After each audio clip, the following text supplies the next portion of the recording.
Olá pessoal, tudo bem com vocês? Professor Damião falando, disciplina de Geografia. Vamos aqui para um breve momento discutir acerca dessa temática muito importante, né, que o PET 3, nesse modelo de teleaula que estamos tendo na Rede Estadual de Minas Gerais, traz para vocês essa questão sobre um povo em movimento. Né? A mobilidade de pessoas mundo afora, a situação dos refugiados, a situação das migrações, causas, consequências, enfim, algumas questões básicas estaremos durante alguns minutos discutindo aqui através deste slide que apresento a vocês. Primeiro, o material de vocês inicia trazendo o conceito de desterritorialização, né? Que é um conceito muito discutido nos últimos tempos. Estamos no período em que a globalização elimina, entre aspas, muitas fronteiras, faz com que a soberania de alguns países seja de uma certa forma ameaçada, os países hegemônicos acabam intervindo de forma muito assídua na realidade das questões todas ali dos países menos desenvolvidos. Então, nós vivemos um período em que essa denominada desterritorialização se faz muito presente. É necessário essa discussão, né? É necessário perceber as nuances e as consequências desse processo. Então, é fundamental refletir sobre esse modelo de desterritorialização, que é um termo que traz a ideia do que? Do fim do território físico. Os contornos geográficos ali, por exemplo, os limites geográficos, os limites fronteiriços, a partir dessa globalização econômica, política, cultural, eles são rompidos. Essas fronteiras elas passam a ser invisíveis, de modo que, por exemplo, nós percebemos cada vez mais o fluxo, nós já falávamos isso em outras oportunidades, então o fluxo de pessoas, de capitais, de mercadorias, se dá indistintamente a questão das fronteiras, indistintamente a questão das barreiras físicas. Então, como traz aqui o texto, em outras palavras, o capital não tem pátria.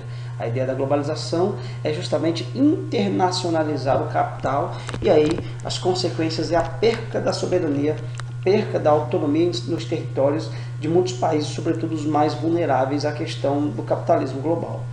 Então é necessário refletir sobre esse modelo, né, que a globalização propõe, né, porque existe muito além do desrespeito desse processo de desterritorialização, existe um processo de padronização cultural, padronização econômica.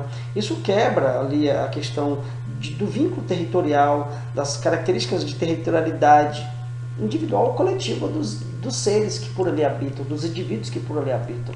Então percebe-se uma espécie de invasão, né, daquilo que é externo, daquilo que é estrangeiro, e que, se for advindo de um país hegemônico, se torna então interessante. Então o consumo ali do determinado produto, daquilo que de fato é consumido no país hegemônico e que todo mundo acha bonito e bacana, vai entrar com força. E esse processo de desterritorialização também se dá a partir desses vieses de natureza cultural e também política. Então, o que é o processo de desterritorialização? A charge e as imagens ilustram bem isso, né? Aquela separação física que é comum também em alguns países cujo processo e a política migratória é tensa, como é o caso dos Estados Unidos, ela existirá quando for conveniente ao país. Por exemplo, a cerca Estados Unidos e México, construída pelos estadunidenses, é extremamente conveniente aos Estados Unidos no aspecto da ocupação física do território estadunidense. Então, por isso eu estabeleço aqui uma cerca impedindo que mexicanos e latinos, de modo geral, entrem no meu território. Mas quando é para o usufruto, né, do aproveitamento da mão de obra barata, o usufruto do aproveitamento do mercado consumidor, dos incentivos fiscais, da utilização dos recursos naturais com as minhas filiais das transnacionais sediadas no meu país, espalhadas pelos países pobres, aí eu não tenho interesse nas fronteiras.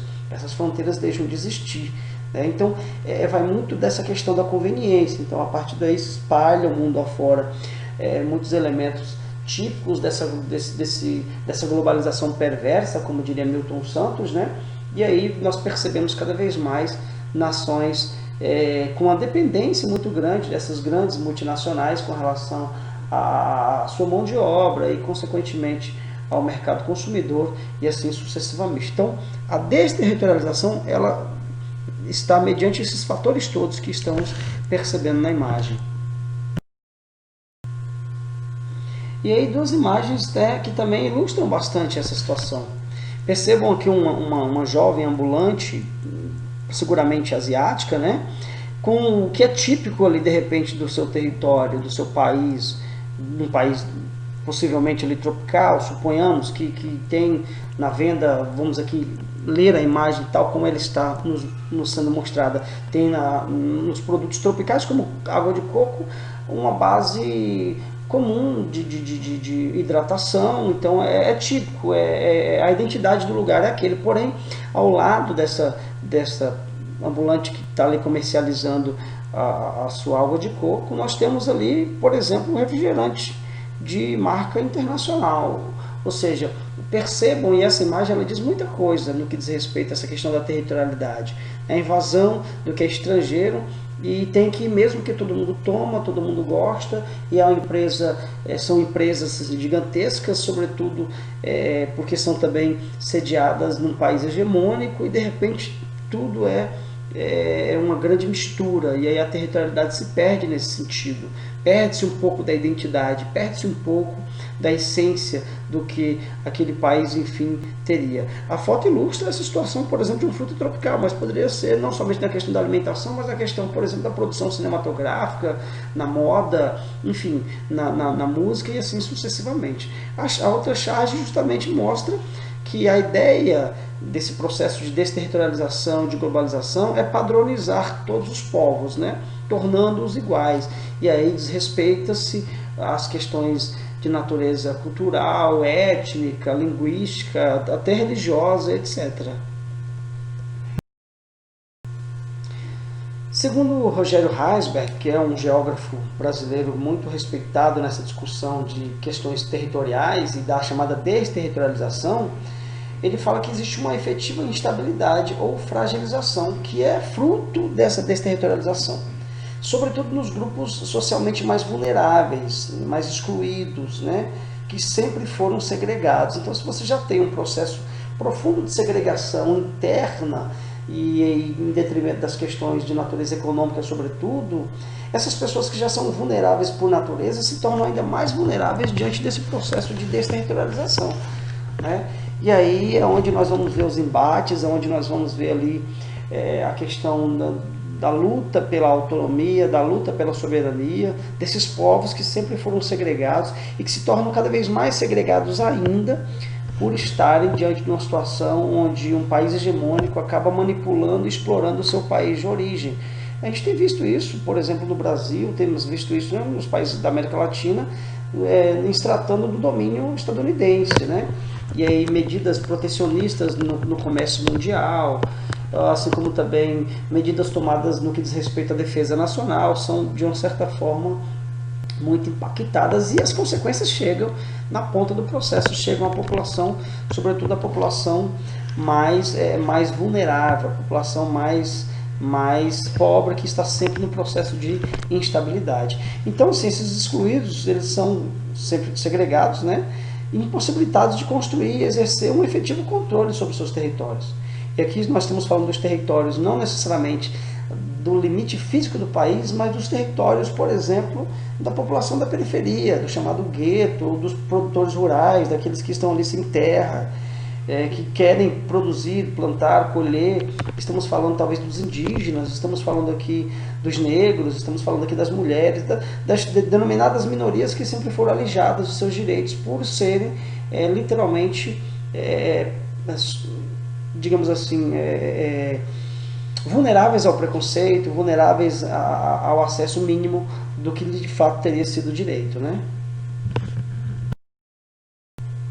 As principais questões sociais que historicamente se desenham na disputa pela soberania territorial, definidas das novas fronteiras, geram instabilidades cada vez mais globais, refletindo nos muitos conflitos ocorridos entre os diferentes povos e suas culturas. Então, muitos dos conflitos verificados nos dias atuais, e isso na aula da semana 2 do PET fora discutido, quando nós falávamos, por exemplo, com relação aos conflitos no Oriente Médio, alguns conflitos já verificados na Europa, aqui na América Latina, na Ásia. Esses conflitos entre povos ali, eles têm um fator muito presente nisso que nós estamos falando, né, nessa aula, na aula dessa semana, no tema dessa semana, que é a questão da perda da soberania, do garantimento ou não da autonomia sobre os seus territórios. Então acaba gerando conflitos, né?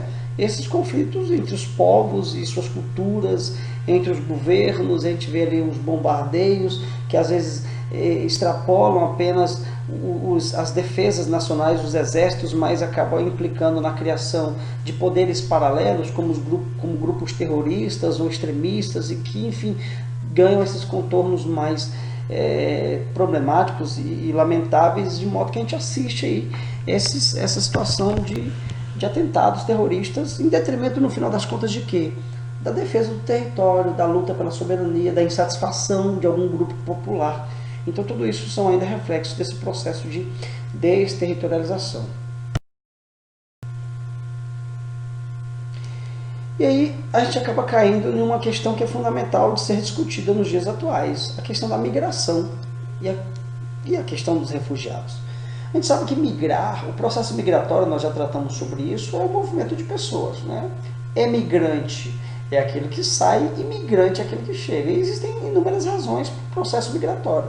Há quem migre por espontaneidade, há quem migre por, de repente, buscar melhores condições de vida, há quem migre talvez por estar fugindo de alguma situação de instabilidade política, perseguição religiosa, por pobreza extrema, enfim, são várias as razões que levam as pessoas a se movimentarem entre um país e outro.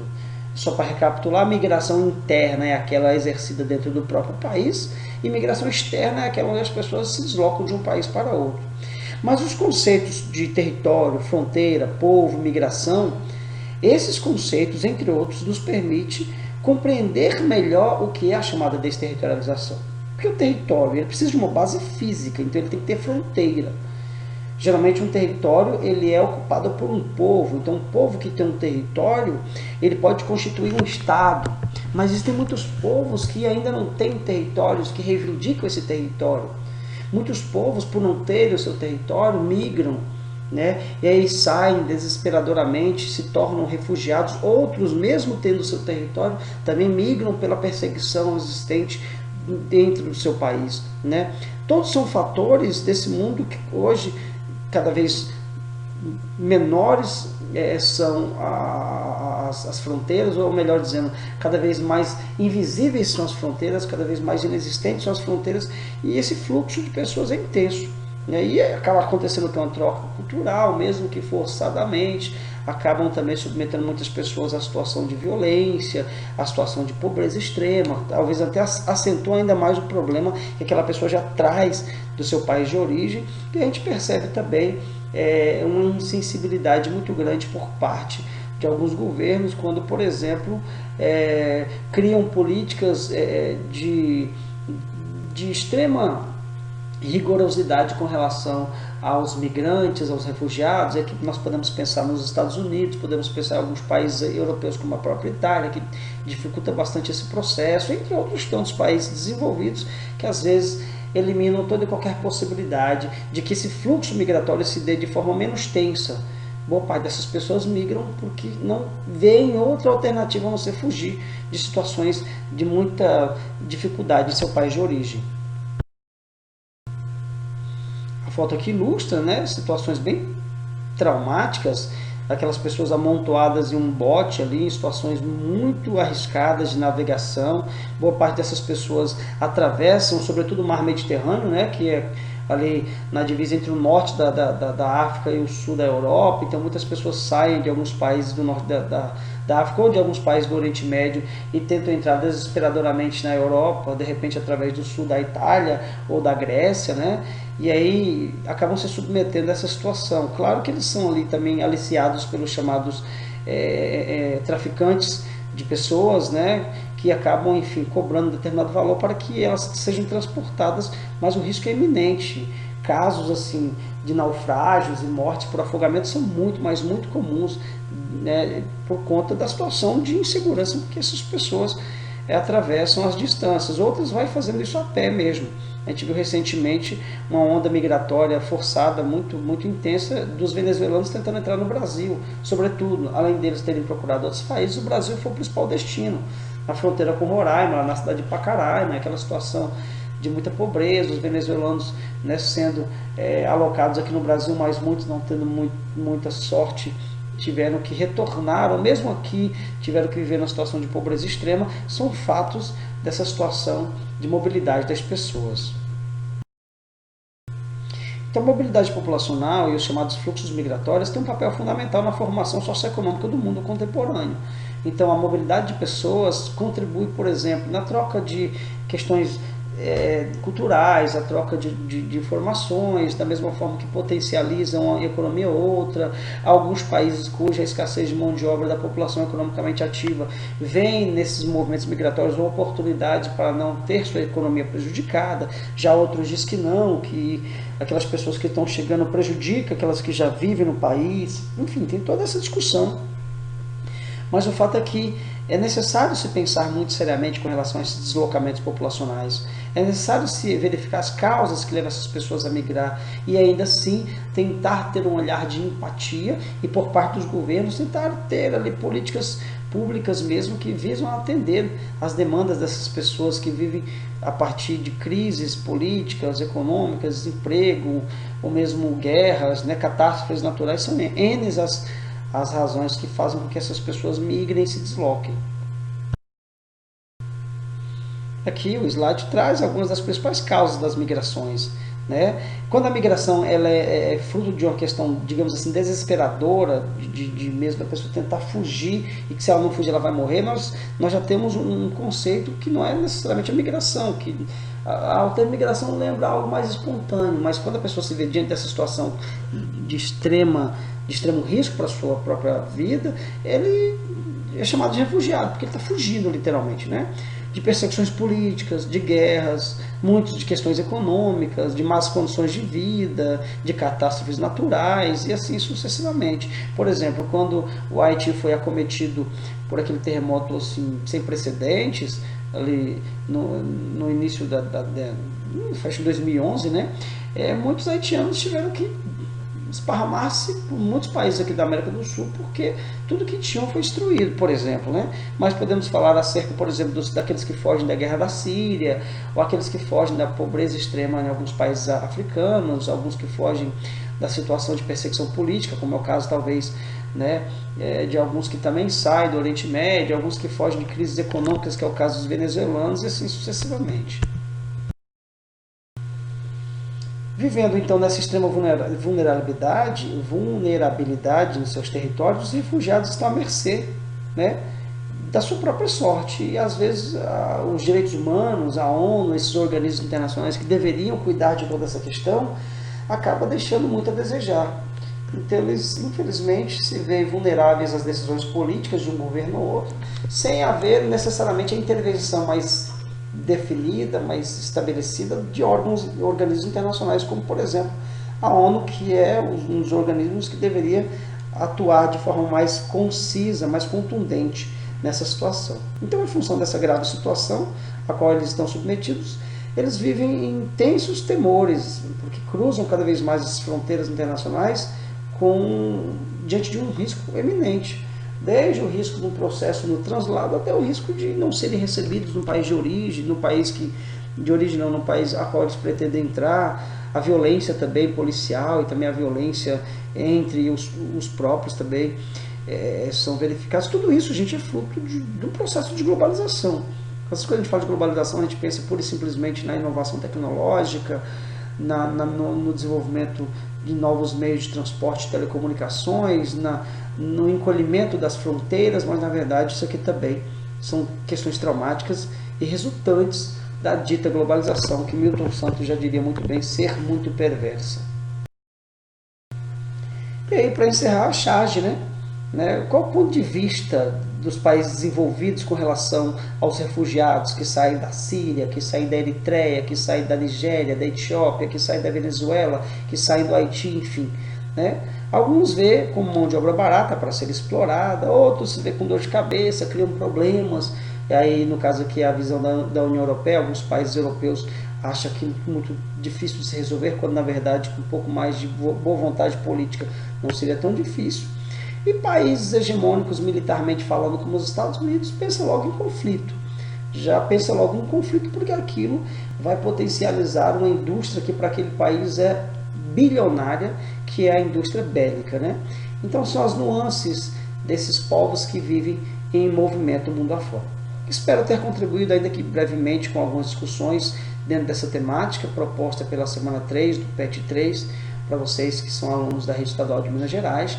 Claro que depois a gente vai incrementar tudo isso aqui com a proposta de algum vídeo, algum documentário, alguma leitura, para que enfim vocês possam criar dentro, né, do seu ponto de vista